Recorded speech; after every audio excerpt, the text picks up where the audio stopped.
as we go as well. So as Toyin mentioned, we have 3 speakers today. Myself, my colleague Ursula from UNHCR, and Mr. Ibrahim Khalif. I will just mention that Mr. Khalif is joining us following an air flight that he has today. So he is very hopeful that he will join us very soon and be here in time to speak after myself and Ursula. So let's all cross our fingers for that. I'm quite sure though, I very much hope he joins, but I'm also quite sure that Ursula and I will be able to share and discuss a lot of material between us if he has any difficulties in joining. So allow me to stop sharing this presentation and move to another one.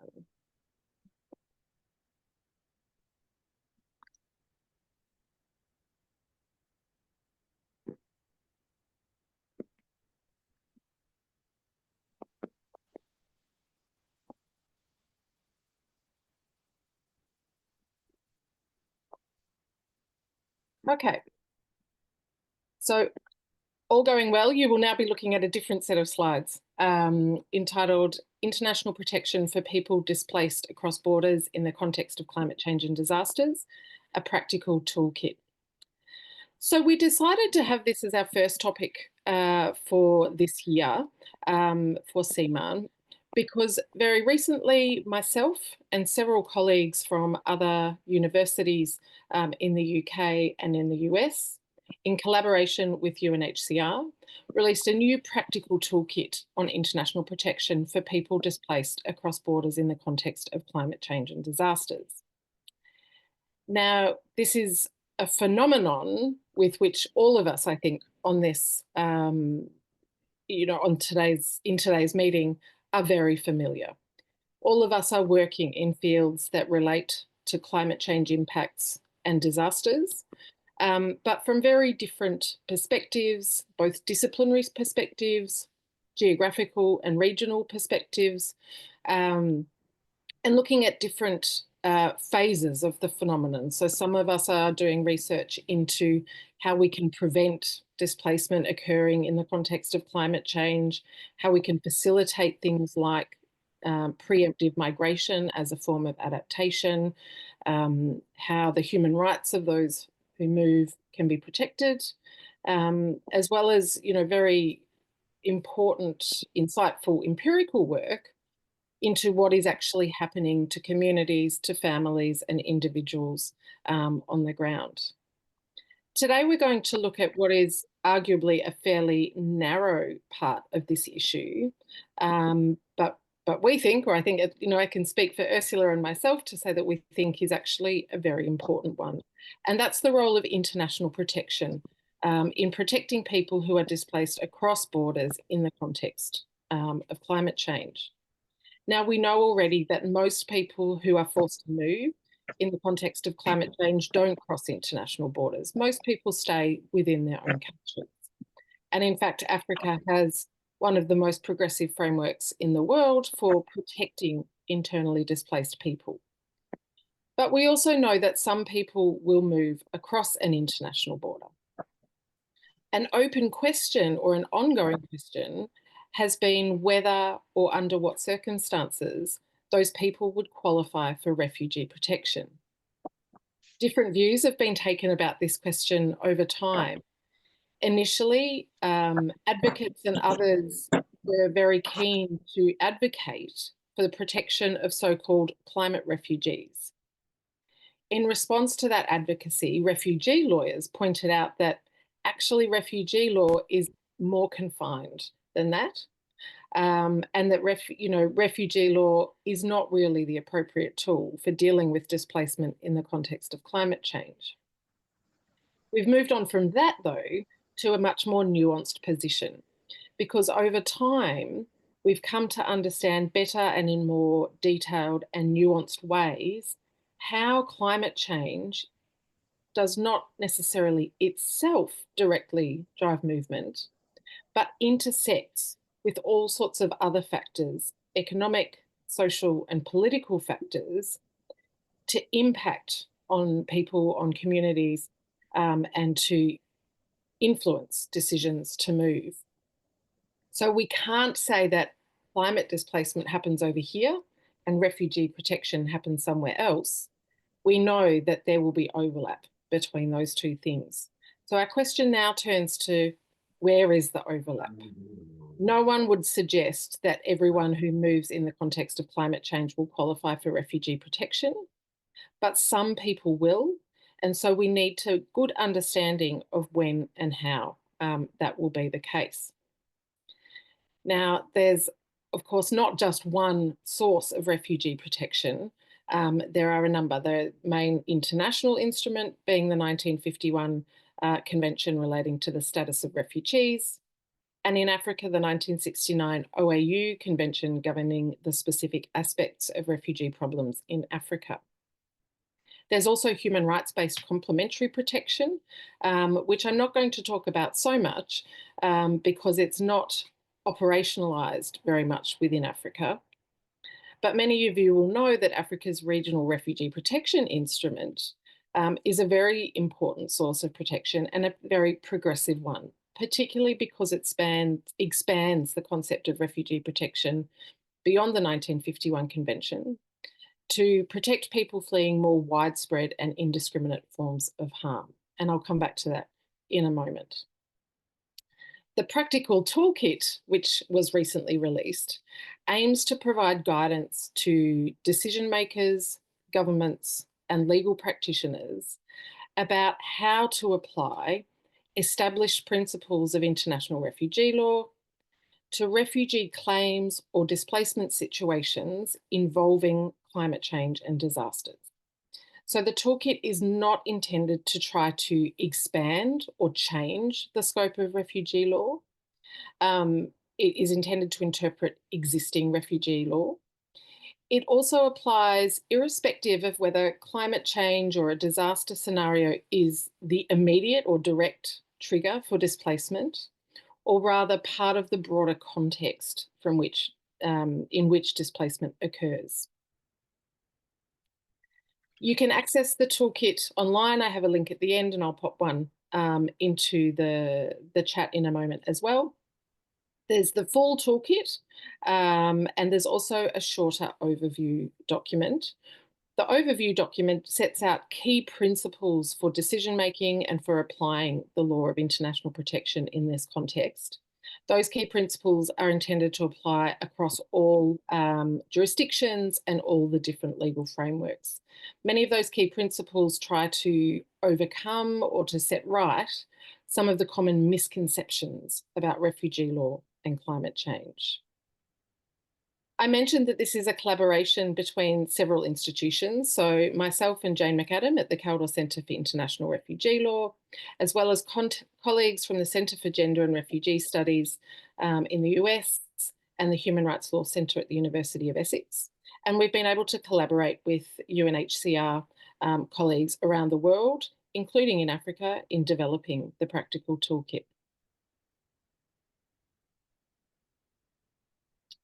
I've mentioned already that it covers a broad range of international refugee and human rights law instruments, including regional instruments in Africa, Latin America, and Europe, and that it is providing guidance on the application of existing criteria for international protection. So it's not extending to, it doesn't seek to extend the scope of existing law.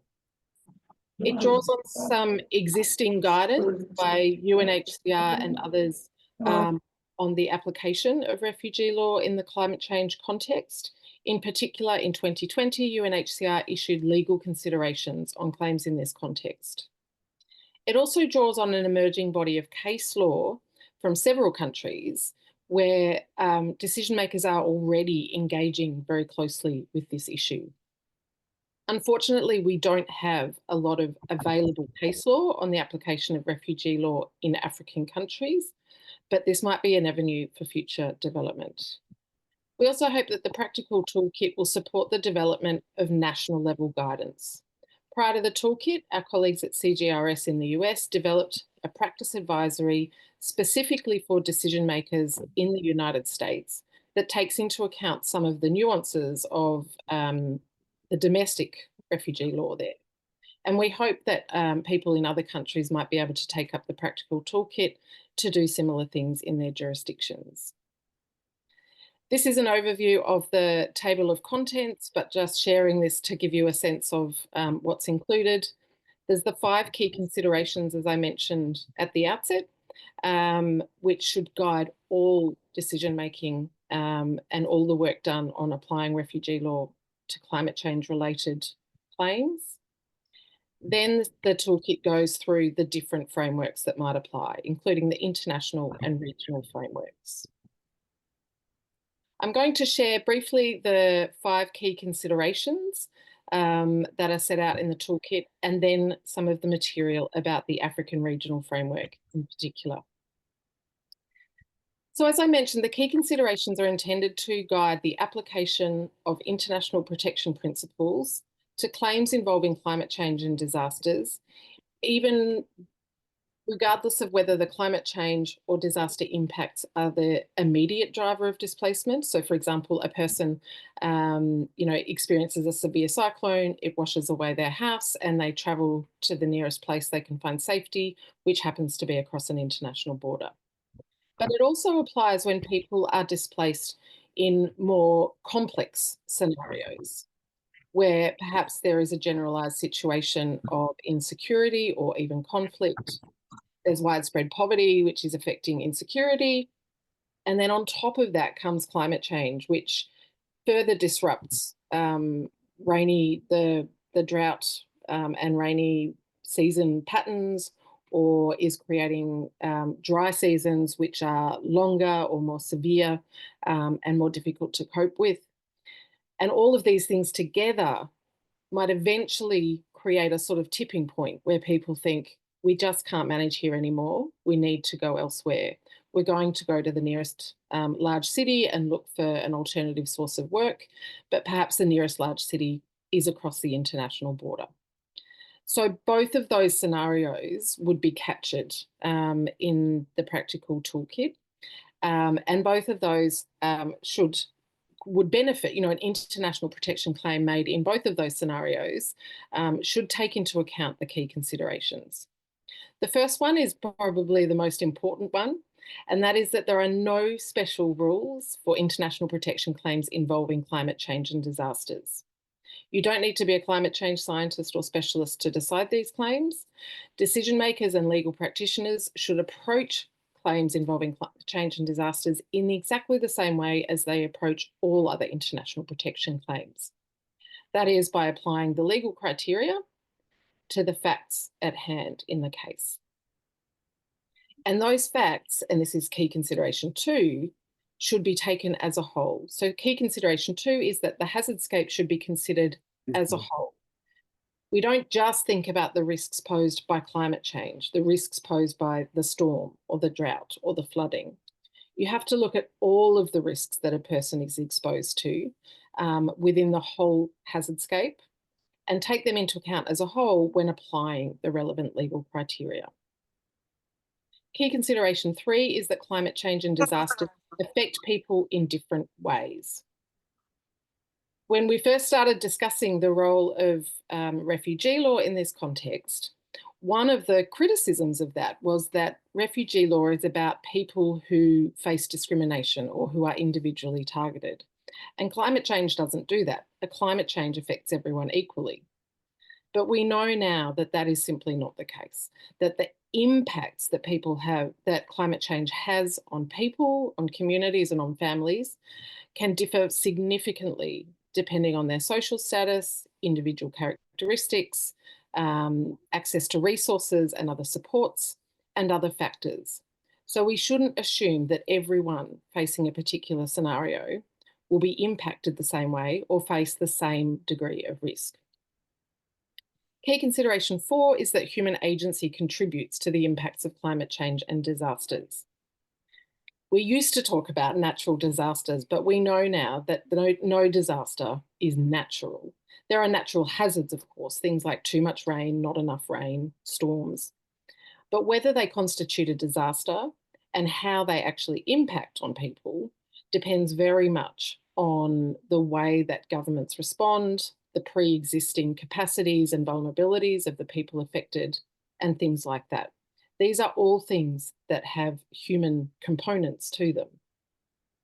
And finally, key consideration of 5 is that the risk of harm may manifest over time. Deciding international protection claims in the context of climate change requires decision makers to look into the future at how risks might be exacerbated over time. But not only that, also how existing programs and measures being taken by governments to mitigate against those risks might affect the degree of risk over time, and indeed even reduce it where that's done quite effectively. So turning now to the 1969 OAU Refugee Convention, the refugee definition is found in Article 1. The first part of that is a replication of the international definition from Article 1A2 of the 1951 Convention. That is, a person with a well-founded fear of being persecuted for reasons of race, religion, nationality, and so on. Some people who are displaced in the context of climate change could qualify for refugee protection under this refugee definition. I'm going to focus on the second one, though, which is that refugee protection extends to people who, owing to external aggression, occupation, foreign domination, and events seriously disturbing public order, in either part or the whole of their country of origin or nationality, are compelled to leave their place of habitual residence in order to seek refuge in another place outside the country of origin or nationality. The reason I'm focusing on this is because this is specific to the African Regional Refugee Framework, but also the phrase events seriously disturbing public order has been widely noted by experts, institutions and organisations like UNHCR, the African Commission of Human Rights, and so on, as having particular potential to extend to people displaced in the context of climate change and disaster. Clearly, not every disaster disturbs public order, but in some cases, climate change and disaster impacts can generate or exacerbate events seriously disturbing public order and give rise to a refugee claim. In addition to establishing events seriously disturbing public order, in order to qualify for refugee protection, a person must be compelled to leave as a result of such events.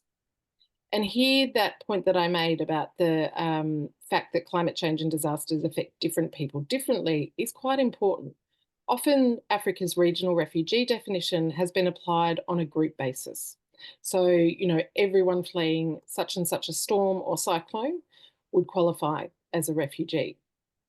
But I think that actually a closer reading of the definition means that's not always the case. Certainly, there will be cases where that is true. But in other cases, it might be that a particular hazard or disaster generates impacts that really put a certain, subset of the population or a particular group at more heightened risk than others. And so I think this is important to emphasise, because sometimes decision makers have been reluctant to apply this definition because they fear that applying it is tantamount to declaring an entire country to be refugees. I don't think that's the case, and I think that that's increasingly recognised by experts in this area. I won't go through this, but I'll share, I'm happy to share these resources for anyone who wants to look into this further. UNHCR's legal considerations, which I mentioned, a recent paper by Cleo Hansen-Laurie on how to assess serious disturbances to public order, including in the context of climate change, and an article by myself previously on the interpretation and the application of Africa's framework. UNHCR has addressed the convention in its guidance, but it's worth noting that some African governments have also endorsed the application of this definition in the context of climate change as well. The statement here is a statement made by a representative of Ethiopia at the final consultations for the Nansen Initiative on disaster-induced cross-border displacement, in which the representative from Ethiopia said that we are of the view that the broader definition in the African Convention could include people displaced in the context of disasters. And we know that it has been applied in such contexts by some African countries.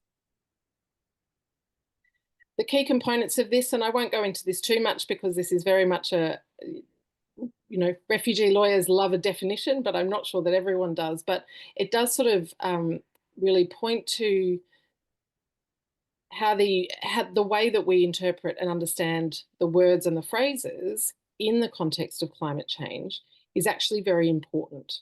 And in practice, this is the difference between deciding that a person is entitled to protection or they're not. So according to UNHCR, public order relates to the prevailing level of administrative, social, political, and moral order in a particular place. Cleo Hansen-Laurie, in her paper, which I just mentioned, says that public order relates to public peace, safety, and security, underpinned by the rule of law and the protection of individuals' rights and freedoms.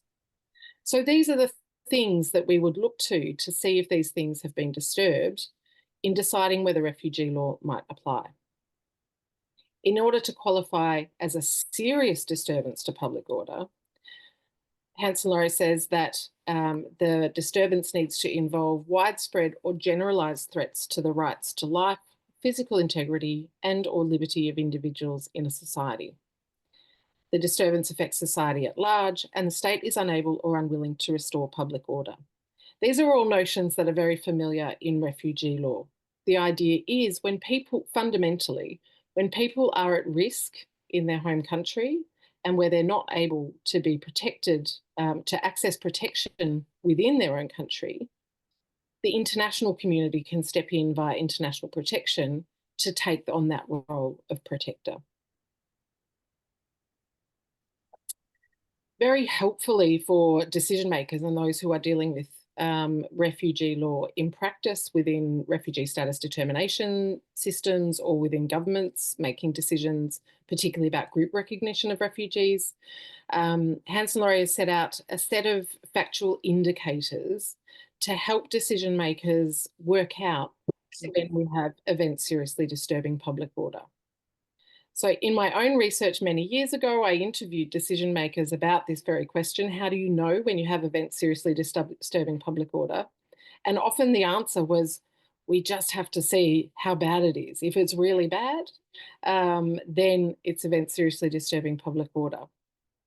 Now, there might be an intuitive sense of when events seriously disturbing public order are present, but in the application of the law, it's very important that we have transparency and consistency in deciding refugee claims. And so these factual indicators are one way to facilitate that. Now, this is not a list of criteria. It doesn't mean that all of these things have to be present to have events seriously disturbing public order, but the more that are present, the more likely the situation constitutes events seriously disturbing public order. One of the very important messages when it comes to the application of Africa's regional refugee definition is that whether a disturbance to public order stems from human or other so-called natural causes is not determinative for concluding a serious disturbance to public order. The central concern is the effect of a given situation, that is the effect on public order. And so the principal inquiry at the time of assessing a claim for refugee status is whether a serious disturbance of public order exists as a matter of fact, based on an assessment of the available evidence. So we don't want to be inquiring, or we don't want to be discussing whether climate change constitutes events seriously disturbing public order, or whether, for example, events seriously disturbing public order should be limited, should exclude natural events or natural disasters. We don't distinguish between the kinds of disturbances that might occur. What we do is we look, going back to the key considerations, at the hazardscape as a whole, and using the factual indicators, see whether the results of whatever is going on, of the combined impact of the hazards that are present, whether those results manifest as events seriously disturbing public order. So if you would like to read more about this, learn more about this, you can read the full practical toolkit or the overview that I mentioned. And also a recent article in ISS Africa by myself and Amy Noel Mbioso, who I'm not sure if she's on the call, but she is a very active member of CMARN as well, talking a little bit more about the issue and about the toolkit. I'm going to stop there and I'm going to hand over to Ursula, to share her presentation. Thanks very much, and Ursula, over to you. Thank you very much, Dr. Tamara Wood. A good morning, everyone. My name is Ursula Dzietham. I'm Senior Protection Officer working for UNHCR, Regional Bureau for Southern Africa. Tamara, I'm not able to share my screen. Could you please let me fix that give for me you? access? Thank you. I'm in charge of various protection issues, including asylum and status determination, as well as mixed movement protection aspect of climate change. Ursula, you should be able to share. Yeah, perfect. Yes, I will put it in show mode. Okay. Okay.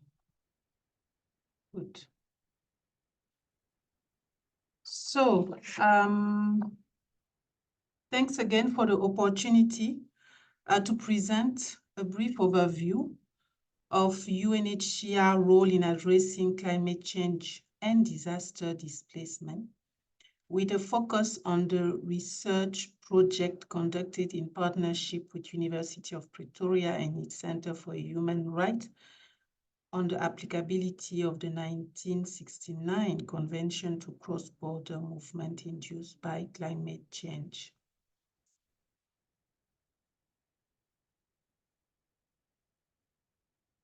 UNHCR Regional Bureau for Southern Africa is operating in a region characterized by complex emergencies, continued displacement, and mixed movement due to various drivers, including climate-related disaster. Therefore, challenges of forced displacement continue to increase in scope, scale, and complexity. As you can see on the screen, by end of 2024, the region hosted nearly 11 million forcibly displaced and stateless persons, including 1 million refugees and asylum seekers, who left their countries due to persecution, conflict, human rights violation, and other events seriously disturbing public order. It's worth mentioning that most people forcibly displaced today live in countries that are highly vulnerable and ill-prepared to adapt to climate change. Among the 16 countries in Southern Africa, 9 are considered as most vulnerable to climate change.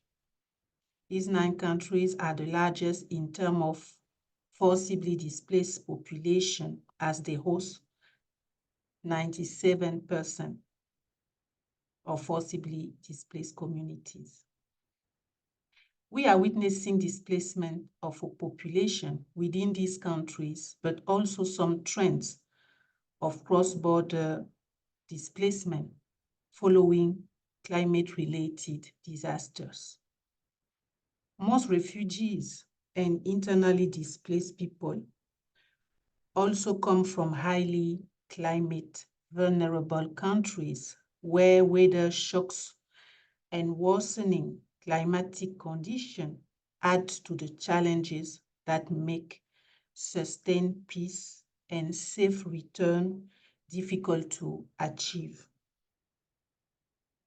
Recently, climate hazards have affected various countries in the region, including the Democratic Republic of Congo, South Africa, Zambia, and Zimbabwe. Furthermore, according to various reports, thousands of people have crossed international borders from Angola to Namibia and from Mozambique to Malawi to seek protection from drought, heavy rain, floods, and cyclones.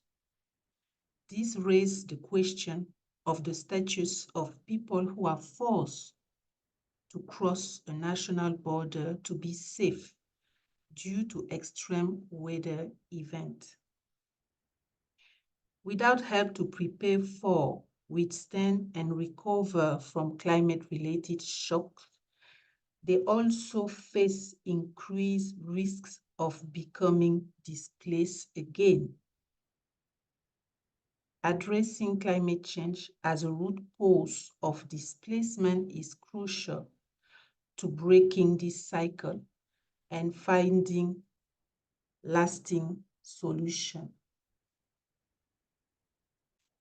Building on UNHCR's strategic framework for climate action, as well as our strategic plan for climate action 2024-2030, UNHCR work in collaboration with a wide range of partners to ensure that forcibly displaced populations are protected, resilient to the impact of climate change, and have means to live self-sufficient life.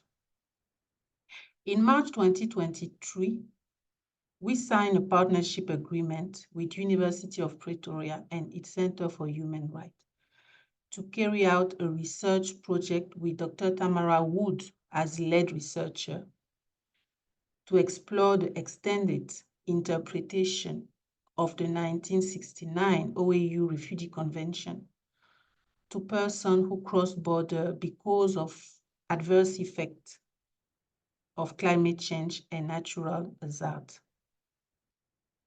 Before signing this formal collaboration, we carried out initiatives jointly with this academia in the past year, including a webinar on the protection of persons displaced as a result of climate change and disaster, with the participation of more than 80 participants, including experts in international law and refugee. Therefore, partnering with academia is a strategic move, given their key role in teaching humanitarian principles to state officials, civil society, and other relevant policymaker, decision maker for increased knowledge and understanding. Regarding the research project itself, 4 Southern African countries were selected based on cross-border movement reported by various credible sources. The drought-related cross-border displacement from Angola to Namibia in 2021, and the cyclone-related cross-border displacement from Mozambique to Malawi following Cyclone Idai in 2019.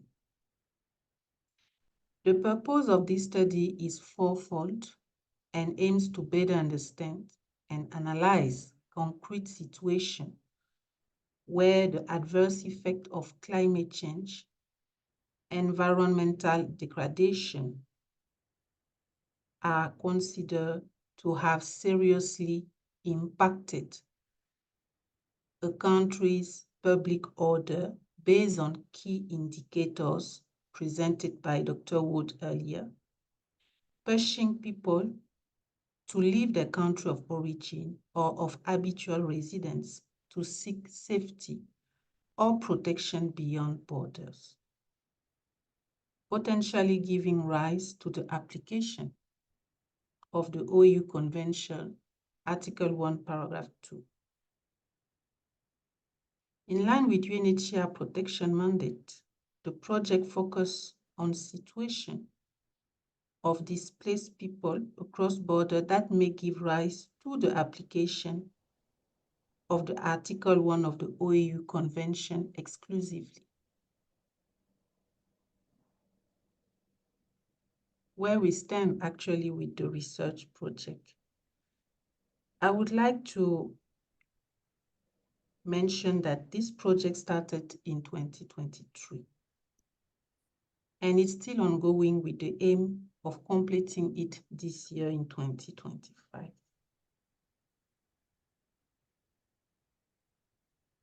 This 4-part project aims at developing further normative guidance on the application of the Article 1, Paragraph 2 refugee definition,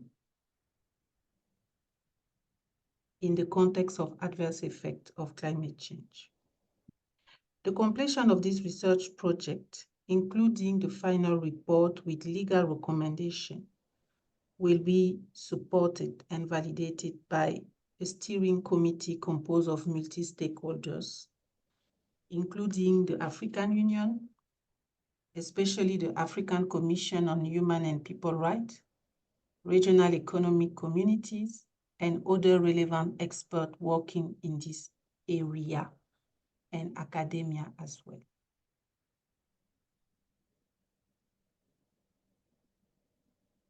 I believe this study brings new perspective and can be a driving force for change at several levels. Number one, this study will provide a better understanding of what constitutes events seriously disturbing public order and when and at which scale the effect of climate change, environmental degradation, and the impact of disaster are assessed to be sufficiently serious to constitute such event. Number two, this research can support the formulation of a legal guidance on the application of Article 1, Paragraph 2 of the OAU Convention. For people displaced across border in the context of the adverse effect of climate change, this could pave the way for a broader and more nuanced understanding of the potential application of refugee law in this context. Number three, we believe that this study could lead to the final result of this research project would lead to potential shift in law and policy decision-making in the African context. Living in a region prone to the impact and threats of climate change, several Southern African countries are already experiencing the drastic effect of climate change. Regional policies on climate change-related issues in Africa have developed significantly over the last few years, notably the Malabo Declaration that concluded in the AU Humanitarian Summit in May 2022. Member states committed to strengthen the continental frameworks, tools, and guidelines that will ensure protection, humanitarian assistance, and sustainable solution to climate-induced displacement in Africa. Furthermore, the African Union has developed a climate change and resilient development strategy and action plan for 2022-2032 that sets a roadmap for sustainable and climate resilient development in the continent. Last but not least, we believe that this study could help increasing awareness of the interlinkages between climate and human displacement, as well as the multi-causality of displacement, and whereby the effect of climate change, environmental degradation, and disaster interact with other factors and risk. UNHCR has been consistently engaging with African states, regional institutions, and other partners on the continent in the previous year to promote and advance the interpretation and application of the OAU Convention. Before closing, I would like to mention that this project is really crucial for us. It could support the perception of climate change as a human rights threat, with causes and consequences that cross borders. Thus, it requires a holistic and human-centered responses underpinned by international solidarity. We believe that with the whole of society approach, working closely with relevant stakeholders, we will be able to prevent as much as possible, address and mitigate the negative impact of climate change on people forced to flee their country of origin or habitual residence. And we will be happy to share with you the final result of this research project when possible. Thank you, and back to you, Tamara. Thank you so much, Ursula, for laying out UNHCR's important work on this topic and the particular developments in the very important research project for this region, looking at the regional criteria. And I really appreciate your comments about how important this is, not only for the application of refugee law in this context, but for broader perceptions and understandings of the impacts of climate change on human rights and across borders. I'm very pleased now to move to our third speaker, Mr. Ibrahim Khalif. Mr. Khalif is the head of the legal department at the Department of Refugee Services in Kenya, as Toyin mentioned at the beginning, and also an independent consultant on refugee and migration law. He joins us fresh from his flight this morning, so we're very grateful, Mr. Khalif, to have you join us and share a bit of a perspective from government on issues relating to international protection in the context of climate change and disasters. Over to you, the floor is yours. Good morning, Tamara, and thank you for the opportunity. Yes, I'm from a flight, but yes, we have to do what we have to do, but I'm happy and I'm glad that I'm here. So as you introduced me, my name is Ibrahim Khalif. I am the legal officer at the Department of Refugee Services here in Kenya. And regarding the discussion that we're having, I'll give what the government position is and what are the advisory opinions that we give to the government in terms of climate change-induced displacement, because currently climate change-induced displacement is an increasing concern in Kenya, as it is in many parts of the world. In Kenya, mostly the displacements that we receive or the influx that we receive is from neighboring countries such as Somalia and Ethiopia, due to facts such as droughts and other extreme weather conditions that have led to rise of displaced people in those countries.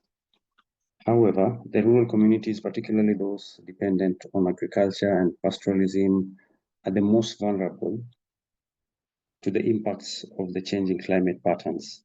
Especially in Ethiopia and Somalia, you'll find that they are more of pastoralists and they are more of dependent on agriculture.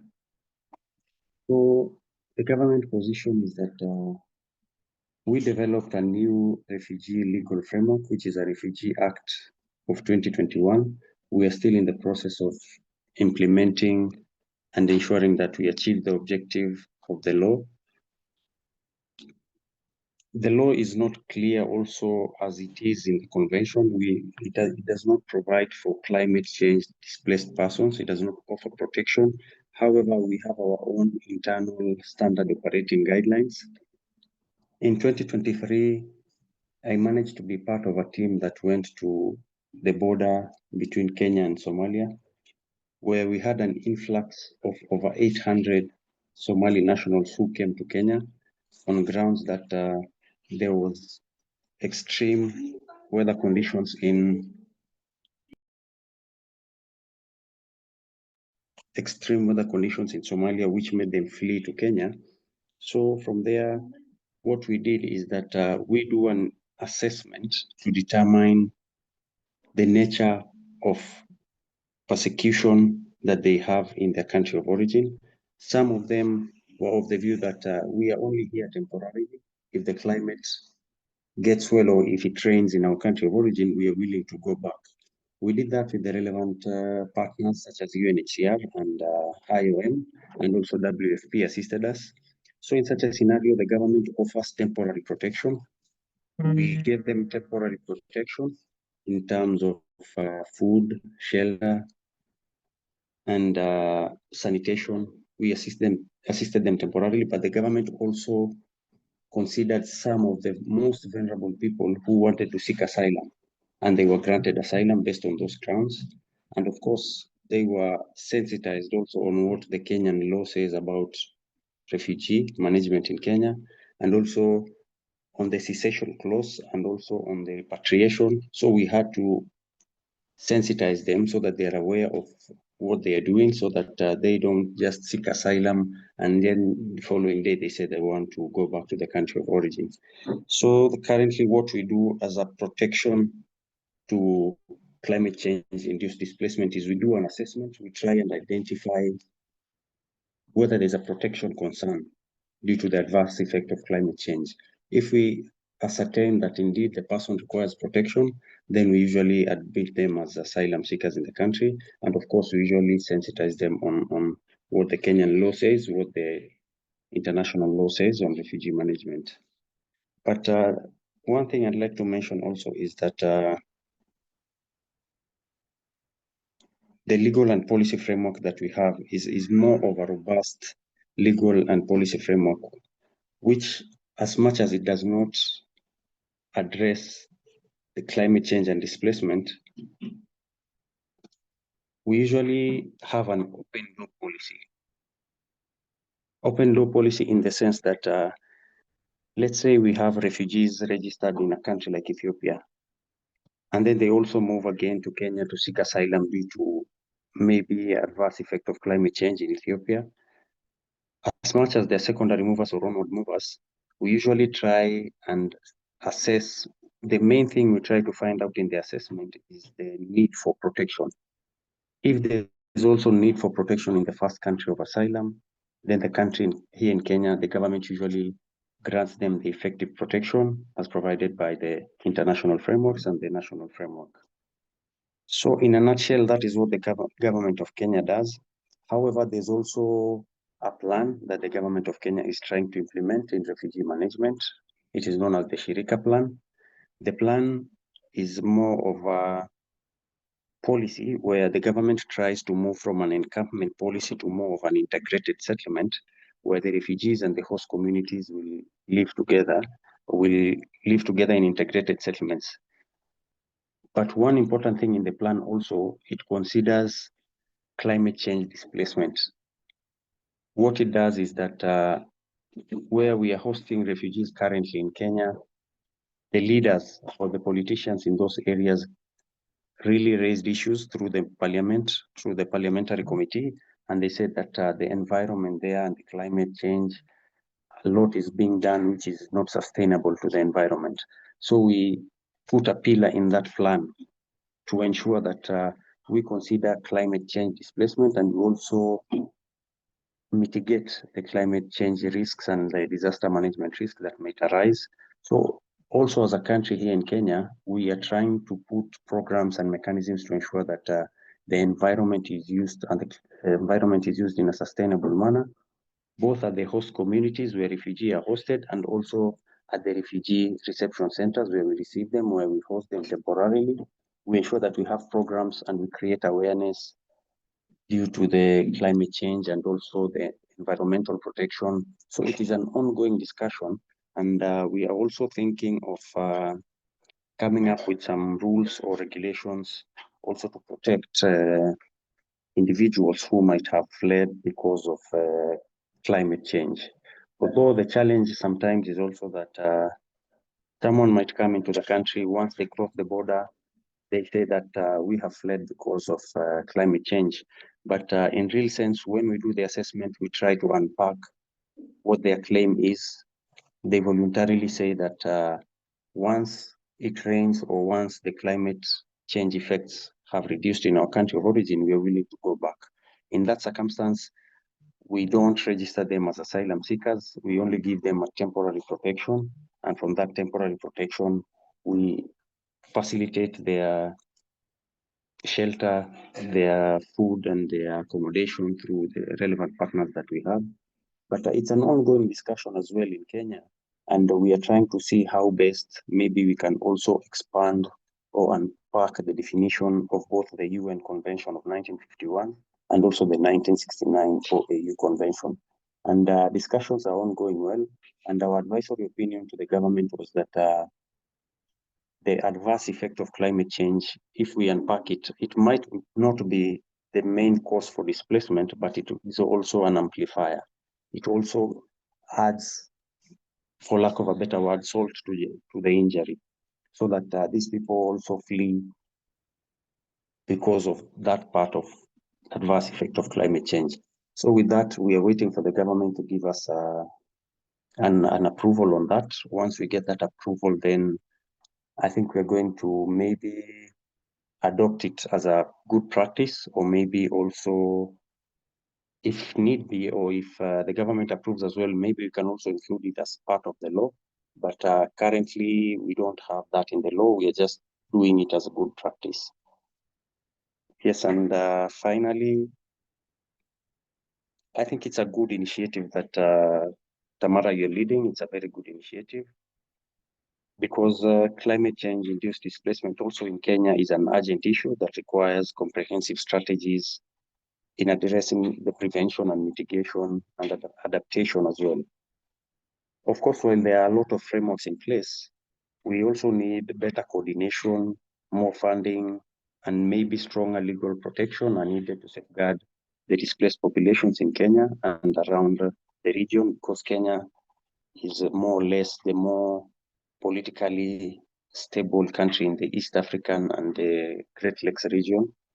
So we're also trying to empower communities, enhancing disaster preparedness from our end, and also addressing the root cause of displacement are the essential steps towards ensuring the long-term protection of vulnerable population in our region. So as much as we are also trying to protect nationals from other countries who are fleeing climate change disasters coming to Kenya, we are also coming up with activities and projects to empower the communities and to enhance disaster preparedness, so that because if we don't prepare ourselves, how are we going to help the people who flee from other countries due to adverse effect of climate change? So I think it's a discussion that we ought to proceed with, and as much as the tool is not going to be legally binding, I think the good practices will also assist countries in setting a standard that we show what needs to be done, because it is an urgent thing and it is something that it is recurring, especially in our area around Somalia and Ethiopia. So we are trying to create awareness and empowering communities so that we ensure that we offer effective protection and we also mitigate the risks that might occur in our country. I think I'll stop there, Tamara. Thank you. Thank you so much, Mr. Khalif. As a network that really looks to focus on the intersections between research and practice, and to do research that relates to actually advancing law and practice and responses to climate mobility, it's always so valuable to have government perspectives. I think that, we learn a lot from understanding how government's approaching these issues. And I really appreciate how you've laid out that for us, but also broadened, I suppose, our perspective to think about how refugee law sits within a broader set of tools for addressing climate-related displacement. And your example of Ethiopians crossing the border into Kenya, I think really highlights that refugee law may be a very important tool for some, but it is only one tool. And in fact, sometimes it may not be the best tool, even if it applies. It might not actually give people what they're seeking. So thank you very much for joining us and for sharing your perspective. We can take 5 or 10 minutes now to have some questions. So I'd like to open the floor and ask you if you have any questions of the speakers. Please, you can raise your hand or pop that into the chat. And great, we have a hand up already. Opportuna, please go ahead. The floor is yours. Thank you, Tamara. Good morning, everyone. I am Opportuna Kweka from the University of Dar es Salaam. Associate Professor in Geography, but also Chair of the Research Chair on Forced Displacement. Thank you very much for your insightful and very informative presentations. I have two questions for Tamara and also for Ibrahim. When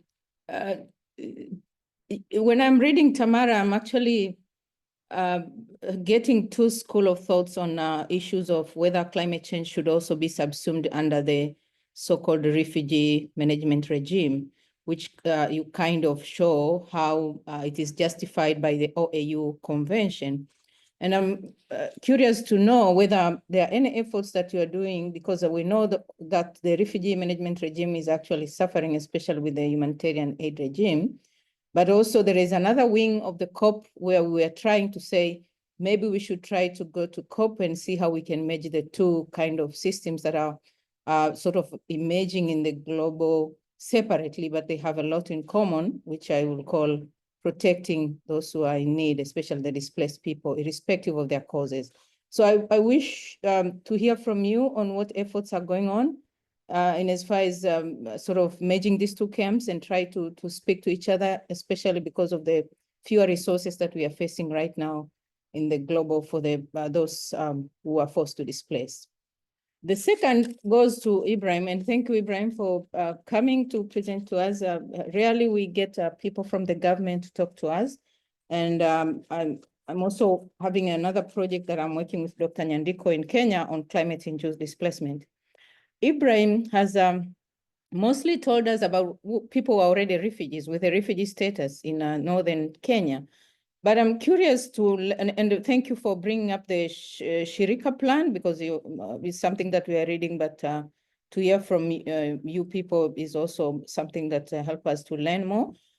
But my question goes to what has been recently happening in the border of Tanzania, Kenya, and also Kenya, Uganda, where some pastoralist Kenyans who, I should call them pastoralists, I should not probably do the nationality, but because this is a tradition, the nomadic pastoralists who have been moving are now facing challenges because they are probably overstaying in one area, which happened to be maybe another country. And this has brought some challenges in these borders. So I wonder what is happening, what is the discussion in the government, and how can we really talk about this and come up with a solution? Is there anything that is discussed?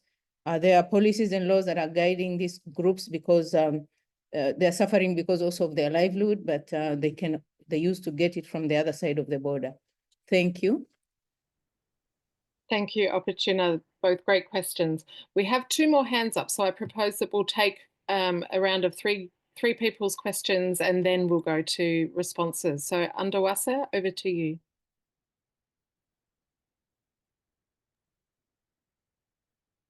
Thank you, Tamara,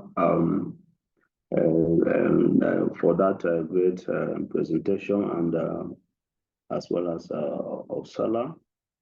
I have two questions. The first is for Tamara. You made mention of that Africa has one of the most protective frameworks, and I can really see that something is missing. What are we really missing there? That which with much of these protective frameworks, and then if you translate this to what is practically happening here around displaced persons in terms of protection, in terms of this, it doesn't really translate to the volume of this protective framework. So what are we really missing? That's my point, because there's no correlation between these laws and then what is actually happening in terms of really protecting refugees and displaced persons in Africa. The second question goes to Ursula. Apologies if I don't get this name very correctly.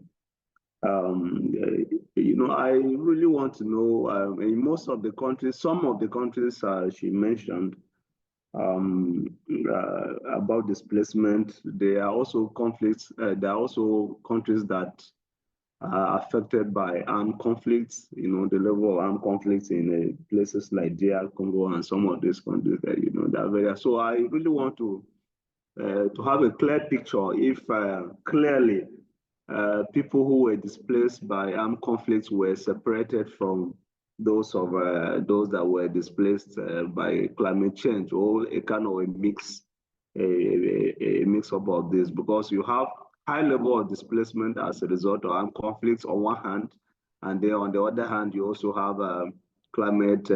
They are all displaced persons, mixed together, and all of that. So I want a clear picture on how these issues were really handled, so that we will not mix up discussing people who were displaced by climate change and people who were displaced by armed conflicts. Of course, that also extends to Ibrahim on Kenya-Somalia border, where there have been some issues of conflicts and all of that, so that we clearly separate this and know the population we are really dealing with. Thank you very much for having the floor.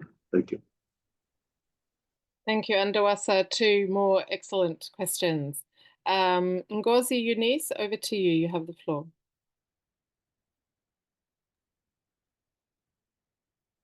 Thank you very much. Good morning, everyone from Nigeria. I'm Ngozi Akpala Okorafo, an associate professor with African University of Science and Technology in Abuja. I happen to be the unit head of all sustainability projects in that university. So I'm coming from a sustainability point of view.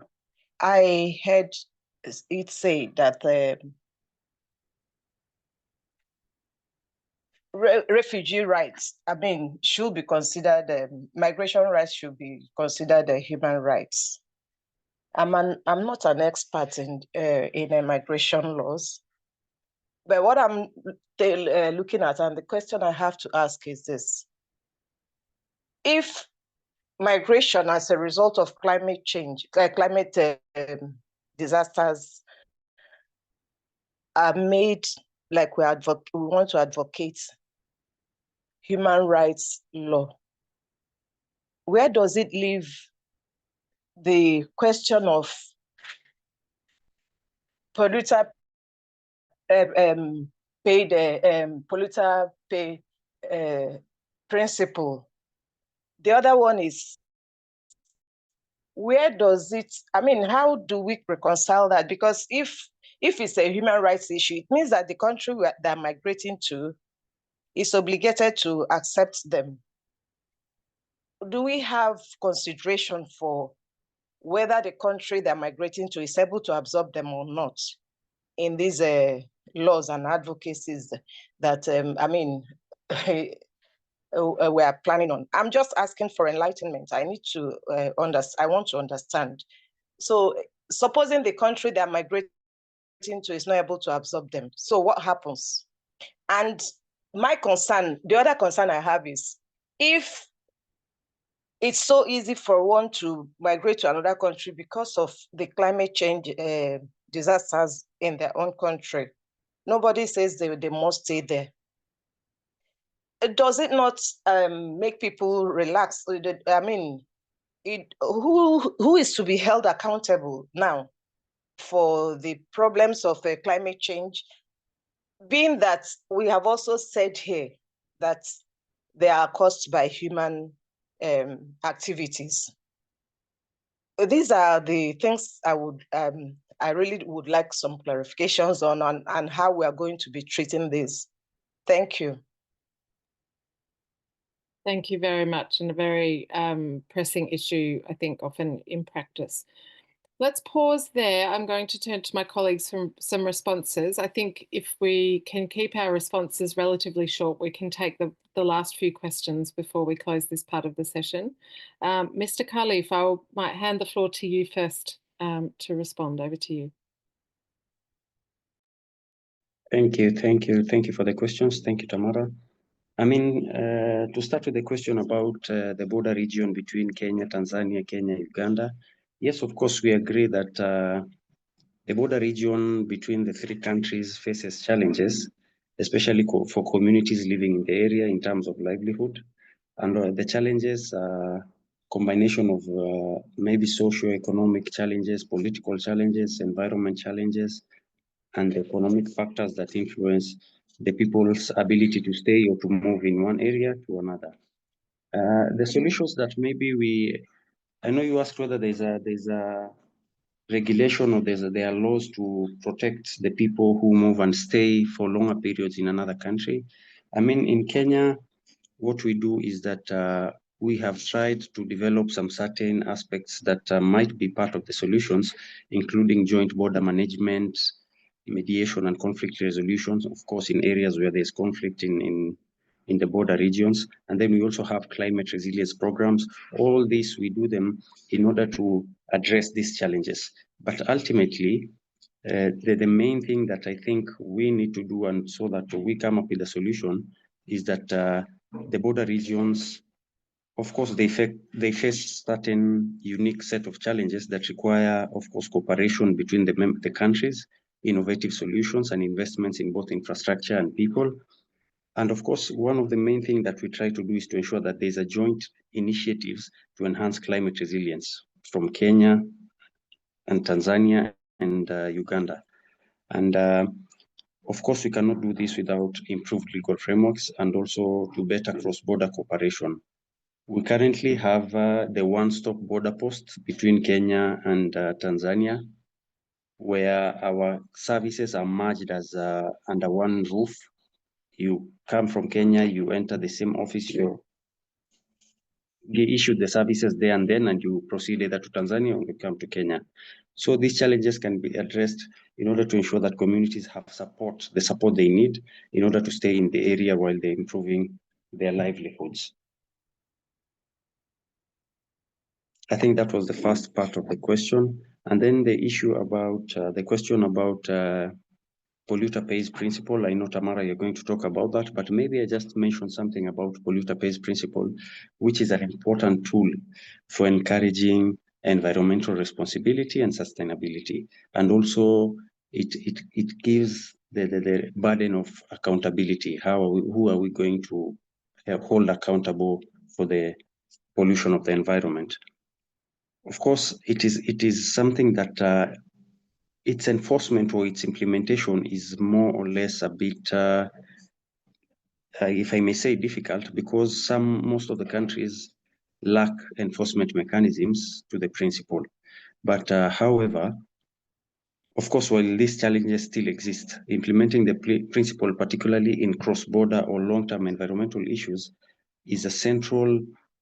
It still remains a central tenet or a central role in environmental protection and sustainability on policies and on legal frameworks across the globe. It does not only affect African countries, but it applies globally. So for the polluter pays principle, I think it's a good question. And Tamara, I'd also like to hear maybe what you'd say about that. Yes, and I cede the floor back to you, Tamara. Thank you very much for those excellent responses. I'll pass now to Ursula to respond. Over to you, Ursula.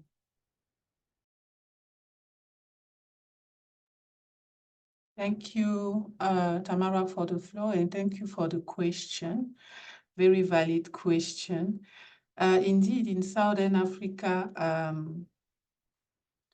displacement due to conflict persecution is increasingly overlapping with climate-induced displacement, creating complex humanitarian challenges. It's important to mention that climate change acts as a threat multiplier, worsening existing vulnerabilities and exacerbating conflict over scarce resources. And you mentioned two countries affected by conflict, especially the DRC, with a focus on the eastern DRC provinces, but also Mozambique with Cabo Delgado. And these two countries have large number of refugees and internally displaced population. due to violence affecting communities and forcing them to flee. So that's why the ongoing OAU research project, as well as the practical toolkit presented by Tamara, are so important because it gives us enough substance to continue to advocate, but also to work closely with government to ensure that the identification of people moving for various reasons, including for climate change, are not forgotten in humanitarian and response plan. But we also work with government and relevant stakeholders to ensure that these communities are, especially the issue of climate change, is included in legal and policy framework to provide better protection. But for the research project itself, we focus on people who cross border due to adverse effect of climate change. So there is so far, and Tamara can also confirm, a population who cross to Namibia or to Malawi did not cross because of any violence or conflict, but because of cyclone or drought in Angola. Back to you, Tamara. Thank you, Ursula. I'll try to provide some short responses so we can take our last two questions quickly. To the question about, who is held accountable and what if countries cannot accommodate people moving because of climate change. I mean, this is a very broad and fundamental issue about the very broad topic of climate change and human mobility. One thing I want to make very clear in terms of the discussion about international protection and refugee law is that I don't think I'm not, and I'm quite sure UNHCR is not proposing that every person who moves in the context of climate change should be allowed to move to another country. Rather, we're saying there are special protections for people who face particular risks and can't be protected in their own country. And when those risks arise in the context of climate change, that should not prevent them from accessing the protection they need. But I think we would all say that this is a very small part of the overall solution that's needed to issues of climate change and human mobility. And I think in that broader set of responses, sometimes referred to as a broad toolkit for dealing with the issue, one of the things that your question made me think of is the discussions around how human mobility and displacement in particular is being dealt with in discussions about loss and damage. And, the responsibility that governments have to support those countries that bear the greatest loss and damage as a result of climate change.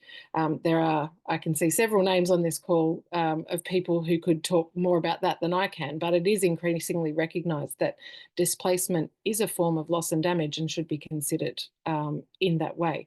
Perhaps in our second component of our meeting, we can continue that conversation if there's interest. Indeed, under UNSW, there is often a very big gap between the frameworks that we have and the implementation, and that again there would be lots of reasons for that. We certainly know that having a progressive legal framework does not necessarily equal protection on the ground. While recognising that there's lots of issues there that are much beyond the scope of the research projects that we've been talking about, I do think that some further clarity around the legal scope of relevant frameworks is part of addressing that. There's often a perception that refugee law in Africa is so broad that it just applies to everyone, and that can make governments quite nervous. And it's my view that it's not that broad, and that actually making sure that we're clear about that is part of ensuring the integrity of the regime as a whole, and actually supporting governments to be able to apply it without feeling like it is a sort of open carte blanche to allowing people to move. In terms of merging regional and global frameworks, Opportuna, I'm not sure I'm going to do justice to your question, and I'm very happy to follow up separately, but I think again, in that context of the toolkit, we need all of these things. You know, we need international conversations, regional conversations, and so on. The challenge, I suppose, is how to coordinate them, how to put them together. We often hear people talking about silos, that things happen in silos that need to be linked up. I'll stop there. We have one more question. So Dr. Odonga Jane, if you could please try to make your question quick so that we can respond to it and then allow our wonderful speakers to go. Over to you. Thank you very much, Tamara. Good afternoon, everyone. Odongo from the Technical University of Kenya in Nairobi. I have comments that I would kindly seek a reaction to by Ibrahim. I'm looking at, I've done some work on refugee systems in Kenya before, and I'm looking at the role of bribes for those that are crossing borders because of crises that arise from things to do with climate change and so forth. And there is the feeling among the population that those that get to cross the border do so not because they are in need, but because they can afford to get through the border. That the officials that control human movement across the borders get bribed to allow people into Kenya, for example, and through that, I would think that that limits access to support for people that actually need help. The needy people that Barbara is talking about, those that are suffering and therefore need humanitarian protection. So what do you think about that? And there's also the feeling, Ibrahim talked about integration as opposed to keeping refugees in camps. But then there's the feeling that when refugees are integrated into community, usually urban ones, because they cannot go to rural areas, they tend to take jobs at subsidized prices. So they offer cheaper labor, and that takes away the livelihood, the earning capacity of the locals.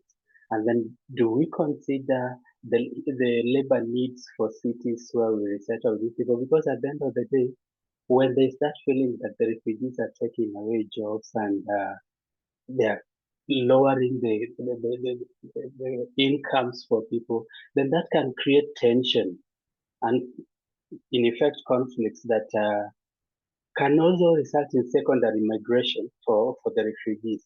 And that has happened in South Africa before. Kenya is facing that threat right now.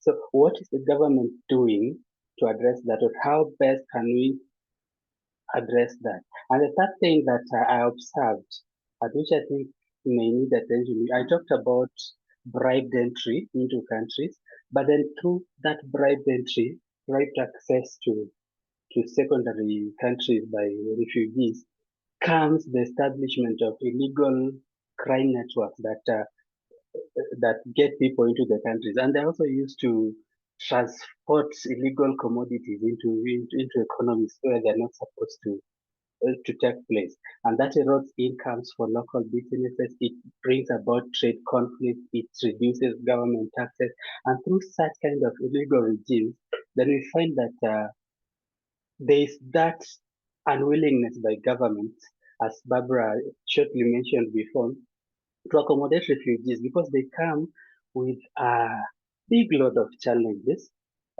establishing criminal networks that really limit access to these privileges, these rights, but by the people who need them the most, the women, the children, the disabled, and the economically challenged. Thank you very much.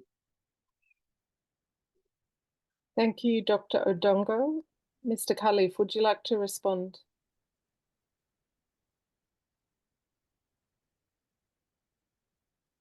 Yes, Tamara, thank you, Dr. Odongo. I mean, I agree with what Dr. Odongo is saying. Of course, in any integration processes, there are going to be challenges. Climate change is also one of the challenges that we are facing in terms of integration, because the populations that we have at the refugee hosting areas, majority used to use firewood as the source of fuel. So the local communities, the leadership of those areas say that through the integration, we are facing a lot of challenges, including the climate change and environmental degradation and all that. I agree with Dr. Longo, but however, the plan that we have for integration is a comprehensive plan. And what we are doing currently, we are doing effective public participation. We have been around all the counties that host refugees, including the urban counties. But with regards to the labor issue, we agree that is a challenge and it might pose some conflict. So with that, we are also trying to see how we can formalize the refugees' employment in the country. We are trying to see a scenario whereby we work together hand in hand with the International Labour Organization. We ensure that the fair principles that are the standard employment principles set by the International Labour Organization are also adhered to when it comes to refugees and when it comes to the host communities. And the plan does not only focus on refugees, it also focuses on empowering the host communities. So we are trying to see a scenario whereby employment will be on merit basis, and also that there are fair recruitment, fair wages, and also access to social protection. So it is an ongoing discussion, and we have not yet launched the plan, but we are still in the public participation. Of course, we'll also do validation, and from there, if the cabinet approves, then we will launch the plan. But I agree with what Dr. Odongo is saying, and also with regards to the secondary movement. We also received an influx of refugees already registered in Uganda because of the plan that the Kenyan government wants to do. So with that regard, we have mechanisms to ensure that the plan does not become a pull factor and the plan does not entice people who are not in need of protection to come and maybe enjoy the benefits that the plan has. So we are cognizant of all those facts, and we have our potential challenges and risk mitigation and risk management pillar in the plan. So it is an ongoing discussions, and Dr. Odongo, I will follow up with you individually, and maybe you can also assist us in terms of recommendation and maybe in terms of the route that we should take and what maybe the avenues that we should not take. Thank you. Thank you very much, Mr. Khalif. And I think it's been a long discussion, but a really engaging one. And I'd like to close now by thanking everyone who has joined us for the discussion. Thank you to those who've asked really insightful and probing and important questions. And most especially, thank you to Ursula Dzietham, who I'm afraid has had to leave us for another engagement, but expressed her gratitude for having her. And of course, we express our immense gratitude to her for sharing her time and perspective with us. And Mr. Ibrahim Khalif, thank you very, very much for being so open and sharing with your perspective about both the challenges and the work that is being done by governments. With that, I will close this section of the CMARN webinar. Thank you very much to everyone.